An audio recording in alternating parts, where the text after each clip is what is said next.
열심히 살고 노력하면 성공할 수 있을까요? 주변을 둘러보면 별로 열심히 하지 않은 것 같은데 잘 살고 있는 사람도 있고, 노력을 딱히 많이 하지 않은 것 같은데 다른 사람보다 경제적으로 나은 사람도 보입니다. 그런데 우리는 왜 열심히 하고 노력도 하는데 그들보다 안 되는 걸까요?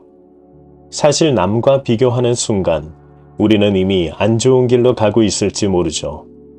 오늘 소개해드리는 책에서는 열심히 살고 노력했는데 안 되는 이유를 우리가 가진 뇌에 초점을 맞춰서 이야기해 줍니다.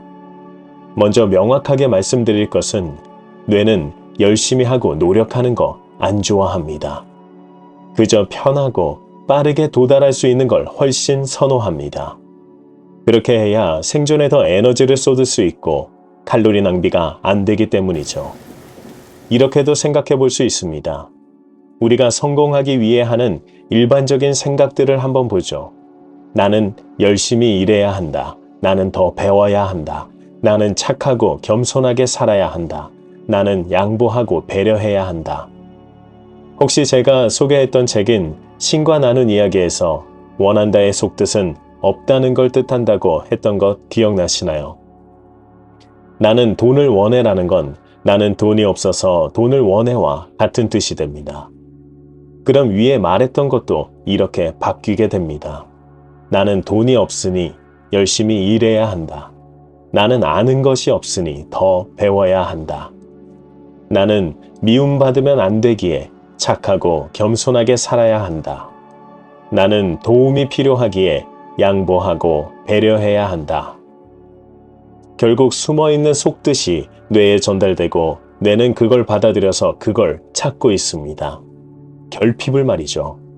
우리가 원한 건 그게 아닌데도 말이죠.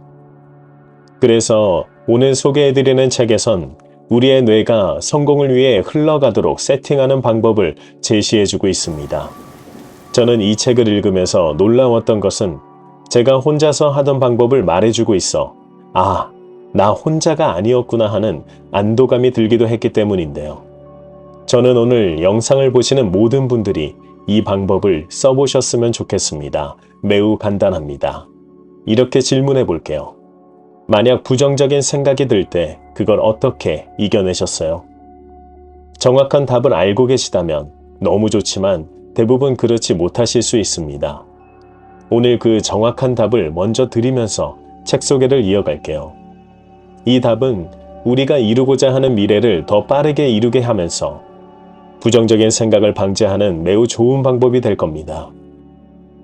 먼저 목표를 같이 정하죠. 1000억을 해보는 건 어떨까요? 나는 1000억을 벌었다. 이렇게 과거형으로 목표를 혹은 확언을 잡아볼게요.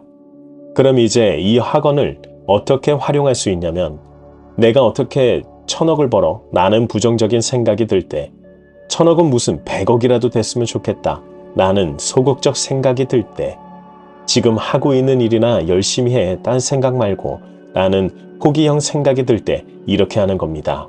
그 생각에 대고 나 1000억 버는 게 확실하구나. 이렇게 못하게 하려고 여러 가지로 괴롭히려고 하는 걸 보니 왜 이렇게 생각을 하면 결국 저렇게 되는 것과 부정적 생각을 잠재우는 두 마리 토끼를 잡게 될 수 있을까요? 그건 뇌의 작용 때문입니다. 영상 앞부분에 뇌는 최소한의 칼로리를 써서 생존에 초점을 맞추죠. 그러니 뇌는 1000억을 벌기 위해 움직이는 것보다 지금 이 상태를 유지하는 것이 더 효율적입니다. 뉴런끼리의 연결들이 이미 강하고 시냅스의 형성도 다 만들어놔서 1 더하기 1이 2인 것처럼 매우 빠르게 연산할 수 있도록 모두 맞춰놓았기 때문이죠. 그런데 뇌의 주인이 1억도 없는데 1000억을 이미 가졌다고 생각하면 그 생각이 실현될 때 본인이 움직여야 하는 양보다는 저 생각을 잠재우도록 부정적 생각을 보내는 게 가장 효율적이라고 보는 거죠. 그럼 이미 형성된 연결을 더 강하게 만들 수도 있으며 새로운 것을 만들지 않아도 되니까요. 그럼 칼로리를 더 많이 소모하지 않고 뇌의 주인이 딱 적당히 살 만큼만 움직여주면서 생존을 유지하죠. 설명을 더 들어보시니 어떠신가요? 해보셨나요? 일석이조의 효과를 누릴 수 있으니 꼭 해보셨으면 좋겠습니다.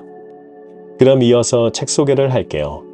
책은 바로 이런 뇌의 작용을 역이용해서 우리의 뇌를 부자의 뇌, 성공하는 뇌, 성장하는 뇌로 바꾸는 방법들을 제안해 줍니다. 방법들 중 일부는 이미 우리가 알고 있는 내용일지 모릅니다. 하지만 그럼에도 불구하고 나는 계속 잘 안 되고 있었다는 분들이 계시다면 이번 기회에 한 번 더 점검해 보실 수 있죠. 책의 저자는 자기계발 강사였고 시간당 200만 원씩 버는 스타 강사였습니다. 하지만 코로나 때 일거리가 줄며 빚이 생기게 되었고 배달과 대리운전을 해야 했다고 합니다. 그런 그가 다시 일어섰던 방법을 책으로 쓴 것인데요. 현재는 회사를 만들어 본인이 매일 상상하는 1000억을 만들기 위해 달려가는 중입니다. 그는 신경 언어 프로그램, 줄여서 NLP라 부르는 심리학적 방법으로 인간의 내재된 잠재력을 끌어낼 수 있는 방법을 알려주는데 흥미롭습니다. 그리고 역시 심리학 반복론답게 생각하는 방법이 체계적입니다. 동기부여 강사들은 원하는 미래를 심상화하면서 그 미래에서 느끼는 모든 걸 상상할 수 있어야 한다고 말하곤 하는데요. 이 책도 유사하지만 체계적입니다. 하나씩 감각을 떼어내서 하나에 집중해서 생각해 보는 겁니다. 우리가 어쩔 수 없이 받아들일 수밖에 없는 정보들은 모두 오감을 통해서 들어오죠. 그 오감들을 이용해서 원하는 미래를 바라보는 겁니다. 가장 큰 것은 시각이죠. 이에 집중해서 한번 조율해보죠. 상상을 통해서 특정 대상의 시각 정보를 조율할 수 있습니다. 싫어하는 사람이 있다면 그 사람을 2리터 생수만큼 작게 만들어 봅니다. 싫어하는 사람이 우스운 모습이 되면 더 이상 내 속을 시끄럽게 할 수 없죠. 이 밖에도 우리에게 스트레스를 주는 대상의 이미지를 멀거나 작게 만들어 버릇하면 대상의 가치가 줄어들어 스트레스의 압박을 줄일 수 있습니다. 만약 지금 본인의 삶이 돈에 치이고 경제적으로 여유가 없어 바뀌고 싶은데 뭘 해야 할지 모르겠다면 지금 자신을 불편하게 하는 것을 상상하는 것에서 벗어나서 본인을 기쁘게 만드는 것을 상상하기 위해 이미지를 만들어 보세요. 시각적 조율은 스트레스를 줄일 수도 혹은 본인을 기쁘게 만들어서 뇌의 연결 흐름조차 바꿀 수 있습니다. 책에서는 이렇게 말합니다. 가난한 사람들은 자신을 불편하게 하는 것을 주로 상상한다. 그래서 원하는 것을 이룰 기회가 보이지 않는다. 그런데도 성공을 하기 위해 뭔가를 붙잡고 노력한다. 이것은 눈과 귀를 가리고 원하는 곳을 가겠다고 하는 것과 같다. 올바르게 갈 수도 없거니와 정신에 계속해서 상처만 생기게 된다. 당신에게도 떠올리게만 해도 두려워지는 무언가가 있는가? 당신이 그것을 두려워하는 이유는 그것이 당신이 어떻게 할 수 없는 영역에 있다고 판단하기 때문일 가능성이 크다. 그 존재가 상당히 크고 선명하게 느껴지기 때문이다. 그러나 당신이 그것을 마음대로 상상하고 조율할 수 있는 것을 알게 되는 순간 그것이 아무것도 아닌 것처럼 인식될 것이다. 그러면 그것이 주는 공포에서 벗어날 수 있다. 돈이 당장 없어지는 것에 대한 두려움은 누구에게나 클 겁니다. 하지만 제가 책을 읽으면서 경제적으로 나아질 수 있었던 것은 책에 나온 내용을 실천한 것도 있지만 가장 중요한 건 이거라고 생각합니다. 이것은 두려움을 느끼지 않으려고 노력하는 겁니다. 두려움을 느끼지 않을 때, 그리고 내가 할 수 있는 일을 그저 하고 있을 때, 그리고 평소와 다른 어떤 일이 내 주변에서 생기는 것에 흥미를 느끼고 마음을 열 때 돈은 알아서 오게 될 겁니다. 저는 저자가 바로 이걸 말한 것이 아닐까 생각합니다. 혹시 아무리 그래도 경험해보지 않아서 그 이미지를 전혀 그릴 수가 없다면 마인드무비 10원짜리로 감을 한번 잡아보세요. 스토어에서 신청할 수 있고 10원은 꼭 결제하지 않으셔도 됩니다. 무료로 드리려 하는데 스토어 정책에 무료가 없어 10원을 달아놓은 것뿐이니까요. 책에서도 영화관 기법을 말하는데요. 영화를 보듯이 본인이 시나리오를 짜고 그 이미지를 만들어 상상하는 것을 제안해 줍니다. 저자의 영화 시나리오는 이렇습니다. 나는 전국으로 강연을 다니고 있고 책을 썼다. 저자 강연을 하는데 많은 사람들이 와주었다. 특히 한 가족이 덕분에 저희 가족이 잘 살게 되었다라며 감사 인사를 전했다. 나의 인생이 정말로 가치 있다는 생각에 가슴이 뭉클해졌다. 저자는 이 영화를 모두 현실로 만들었습니다. 김상훈님의 와칭에서도 이와 비슷한 방법이 있는데 더 좋은 방법은 본인마저 객관적으로 본인을 바라보는 방법입니다. 본인이 만든 본인 인생 영화를 본인만이 아니라 여러 사람들이 같이 보고 있다고 생각하면서 최대한 객관적으로 바라보면 본인이 문제시 삼던 것도 매우 작게 보일 수 있습니다. 그럼 이제 오감 중 두 번째인 청각을 조율해보죠. 이도 마찬가지로 크거나 작게, 가까이 들리거나 멀리 들리게 혹은 변조하는 것까지 상상 속에서 조율이 가능합니다. 집중해야 할 일이 있는데 층간소음이 있거나 독서실에서 다른 사람의 볼펜 소리, 사무실에서 키보드를 치는 소리 등으로 집중이 어려울 때 오감 중 청감만 가지고 집중을 해보는 겁니다. 지금 우리는 오감을 하나씩 느껴보고 있는 겁니다. 집중에 방해하는 소리를 점점 작게 느껴진다고 상상할 수 있습니다. 혹은 좋아하는 음악 소리로 대체하거나 상상하는 것도 좋죠. 혹은 과거에 있었던 본인이 듣기 싫은 말들이 떠오르기 시작한다면 그것도 볼륨을 줄여보세요. 상상 속으로요. 정말 상상하면 되니까 믿져야 본전이니 해보세요. 듣기 싫은 말을 떠올리고 그 말의 볼륨을 줄이는 상상을 하면 그 생각이 없어집니다. 이는 마이클 싱어의 상처받지 않는 영혼에서 나온 방법과도 유사하죠. 그래서 우리는 에고와 본래의 나가 있다는 것을 매우 잘 알고 있어야 합니다. 이것이 가능한 것은 바로 에고와 본래의 나가 내면에 같이 공존하고 있기 때문이죠. 영상 뒤에 에고와 본래의 나가 서로 합일해서 시너지 효과를 낼 수 있도록 하는 방법도 소개되니 더 들어주세요. 이제 오감 중 세 번째 후각 조율입니다. 모두 마찬가지의 상상을 하는데요. 냄새를 진하게 혹은 연하게 상상 속에서 만드는 겁니다. 좋은 냄새일수록 디테일하게 맡고 싶어지죠. 싫어하는 냄새는 아니고요. 좋은 건 좋음을 충분히 느끼도록 디테일하게 맡아주세요. 자, 이제 미각과 촉각인데요. 우리가 성공했을 때 먹을 음식을 상상하면서 지금 먹는 음식의 재료 하나하나를 느껴보도록 집중해주세요. 아마도 이미 성공했다는 느낌이 들면서 지금 드시고 계시는 음식이 더 맛있게 느껴질 겁니다. 이것이 중요하다고 합니다. 오늘 맛있게 느끼고 오늘 이미 성공했다는 느낌들이 하나씩 쌓이면서 뇌는 새로운 연결 흐름을 만들기 시작합니다. 꼭 뇌가 아니더라도 세계적인 영적 지도자들은 항상 지금 이 순간을 살으라고 하죠. 이게 그 이유일지도 모르겠습니다. 그들은 지금 이 순간 행복과 풍요를 느낄 때 미래도 이어짐을 알고 있는 거죠. 뇌는 그걸 느껴주면 줄수록 그것에 맞는 연결을 찾아갑니다. 현재 없는데도 불구하고 감정을 있는 것처럼 느껴주니 있는 것으로 착각하고 그것이 있어야 하는 방향으로 연결을 시작하는 거죠. 그럼 그 연결이 시작될 때 우리의 삶도 분명히 바뀌게 됩니다.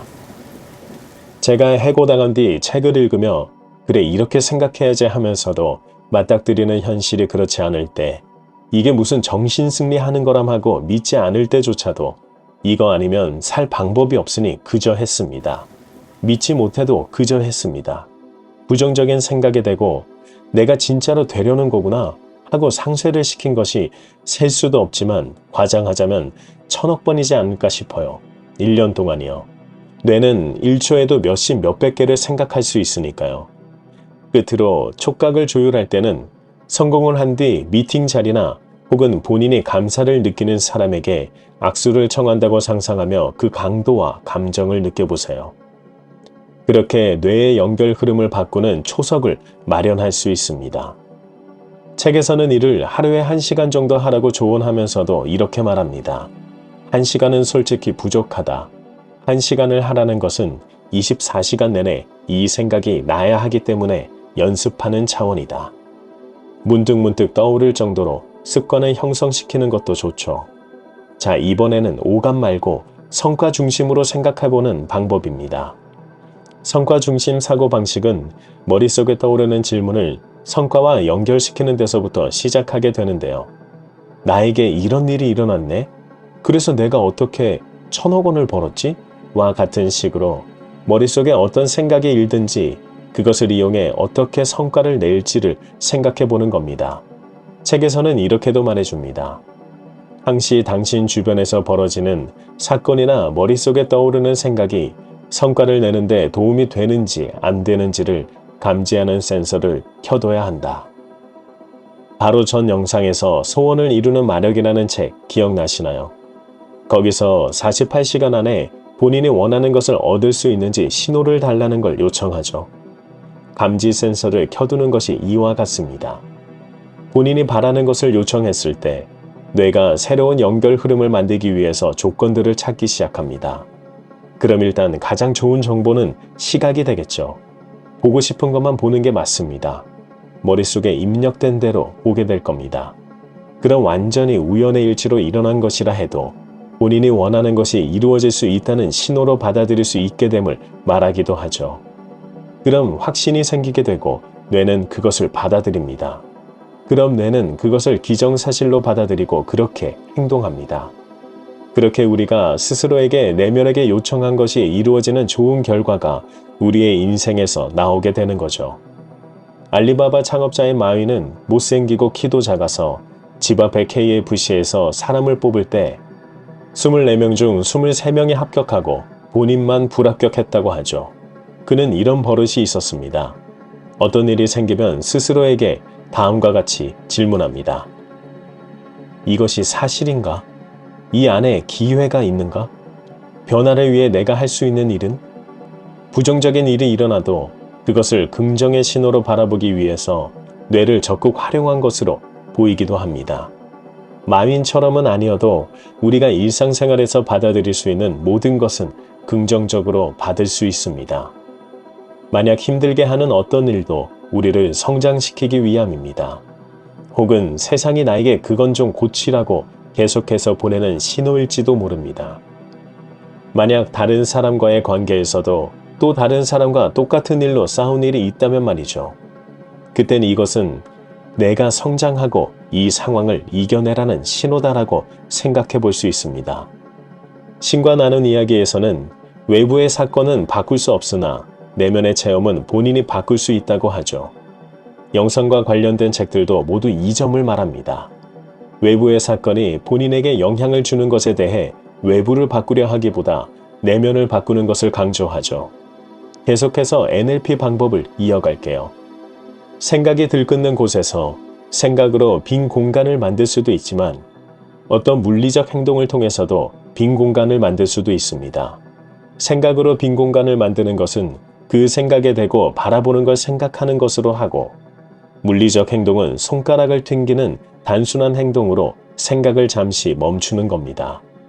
이는 연습을 계속해보면 확실히 그 빈 공간이 느껴지는 시간이 길어짐이 느껴집니다. 많은 영상에서 말하지만 그 빈 공간이 바로 우리의 본래에 나가 실현되는 공간입니다. 혹은 의식이 없는 무의식의 공간입니다. 거기에 본인이 원하는 심상화했던 모든 오감을 느꼈던 그것을 넣으세요. 그것을 넣는 시간과 횟수가 많아질수록 뇌도 방향을 잡기 시작해서 새로운 연결 흐름을 더 강하게 만들 겁니다. 끝으로 뒤에 나온다고 말씀드린 다투는 두 자아를 협력시키는 방법을 설명하며 마무리하겠습니다. 에고와 본래의 나 이 둘이 추구하는 것은 사실 같습니다. 바로 행복 추구입니다. 에고는 소유에서 행복을, 본래의 나는 사랑에서 행복을 추구하는 것이 다릅니다. 하지만 모두 행복을 추구합니다. 이는 책을 그대로 읽어드릴게요. 사람들이 성공하지 못하는 가장 주된 이유는 다시 할 수 없다, 열심히 해야 한다와 같은 잘못된 내면 언어에 사로잡혔기 때문이다. 그리고 이러한 내면 언어는 내가 더 잘 살길 바라지만 서로 방향이 다른 두 자아의 충돌로 인해 발생한다. 이때 우리는 내면의 두 자아가 각각 어떤 목소리를 내는지 들어보고 왜 그 목소리를 내는지 이해해 봐야 한다. 그런 뒤 서로를 이해시키고 타협점을 찾는 교통 정리를 해야 한다. 두 자아란 에고와 본래의 나이죠. 이 둘을 계속해서 대화시켜봄을 책은 제안해 주는데요. 제 경험상에선 이 점은 솔직히 더 혼란만 가져오기도 했습니다. 왜냐하면 머릿속 목소리가 쉬지 않고 반대에 반대를 해대기 때문이죠. 이럴 때 저는 내맡김을 선호합니다. 안 된다는 반대 심리가 계속해서 머릿속을 뒤집어 놓으면 영상 앞에 말씀드렸듯이 아, 이게 되려고 이렇게 방해하는구나. 뇌가 제자리를 찾으려고 애쓰고 있는 거구나. 결국 이건 된다는 소리네. 하고 상쇄시킨 뒤 되는 것이 확실하다는 확신을 가지고 내맡겨버림을 시도합니다. 내맡길 때 중요한 것은 외부에 있는 신에게 하는 것이 아닌 내면에 있는 본래의 나에게 하는 것입니다. 예수님은 너희 안에 계시는 아버지라는 표현을 하셨죠. 그 아버지에게 비는 겁니다. 불교에서는 참나에 해당되죠. 외부의 신에게 비는 것이 아닌 내면의 신에게 비는 겁니다. 이는 저에겐 매우 효과가 좋았습니다. 지금 당장 돈이 필요할 때 우연한 전화 한 통이 돈을 만들어주기도 하니까요. 타이밍이 모두 딱 들어맞지 않는 것은 사실입니다. 이미 돈이 필요한 기점을 넘겨서 이런 기회가 온 적도 많죠. 하지만 그 기점을 이미 넘겼다는 건 그 문제를 어떻게든 반은 해결이 되었고 거기서 부족한 부분을 채워주는 방식으로도 보입니다. 제가 5월에 베트남 휴가를 계획할 때 저는 베트남에서 즐길 수 있는 충분한 돈이 없었습니다. 물론 먹고 살 수 있는 돈이 있었습니다. 하지만 너무 딱 맞아떨어지는 액수였죠. 그래도 무리를 해서라도 환경을 바꿔주고 싶었습니다. 계속 이런 상태면 미래도 근근히 살아갈 수밖에 없다고 생각했었거든요. 그래서 사실 무리해서 갔습니다. 이까짓 것쯤 아무것도 아니라고 금방 채워질 수 있다고 생각하고 아무 걱정 없이 그저 즐겼더니 놀라운 일이 생겼죠. 제가 생각한 예산보다 훨씬 더 많은 수익이 생겼습니다. 그래서 베트남에서 쓴 돈을 모두 채워넣고도 충분히 남게 됐죠. 이때부터 더 수익이 늘기 시작하고 더 많은 기회들이 생겼습니다. 빚 10억이 선물해준 자유의 저자 수리아 킴 님도 환경을 바꿈으로 더 많은 수익이 생겼음을 책을 통해 말해주는데요. 세입자를 위해 인테리어를 한 집에 세입자가 구해지지 않아 어쩔 수 없이 본인이 들어갔는데 그 이후 더 잘 됐다고 하죠. 그녀는 이렇게 생각했습니다. 내가 이런 멋진 집에서 살다니. 환경을 바꿔주는 것도 매우 중요함을 알려주는 대목이죠. 믿지 못하실 수 있지만 정말 우연일 뿐이라고 생각하실 수 있지만 저는 확신을 가지고 믿게 되는 계기가 되었습니다.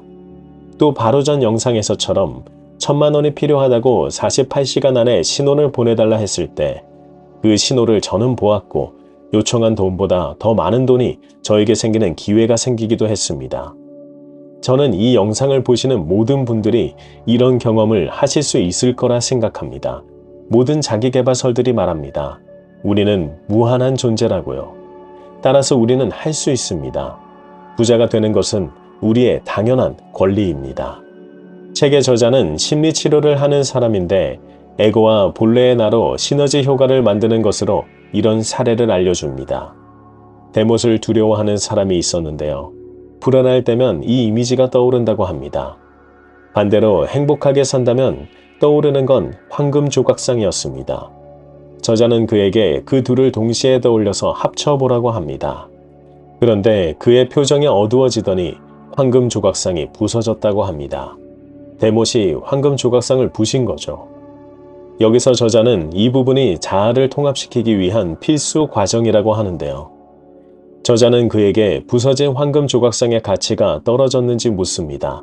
그는 아니라고 대답하죠. 저자는 이렇게 말합니다. 너도 그래. 누가 뭐라 해도 너의 가치는 변하지 않아. 부서진 황금 조각들을 네가 원하는 대로 조각해볼래? 그 뒤로 그는 약을 먹지 않아도 대못을 두려워하지 않게 되었다고 합니다.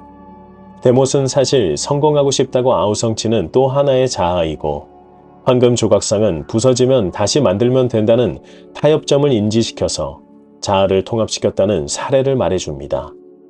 제가 이 사례도 소개하는 이유는 사람마다 방식이 다르기 때문인데요. 자아를 통합시키는 방법과 상쇄시킨 뒤 내맡겨버리는 방법, 둘 중에 뭐가 맞는지는 직접 시도를 해봐야 알 수 있기 때문입니다. 끝으로 저자가 말한 앵커링을 다르게 해야 한다는 제안을 마지막으로 마무리하겠습니다. 앵커링이 뭘까요? 책에서는 이렇게 말합니다. 고생해야 가치로운 삶이라고 앵커링 된 사람들은 일이 잘 안 풀릴 때면 일이 잘 풀리게 할 방법은 찾지 않고 그저 열심히 하는 것에서 위안을 얻는다. 앵커링은 배가 닻을 내리는 걸 말하죠.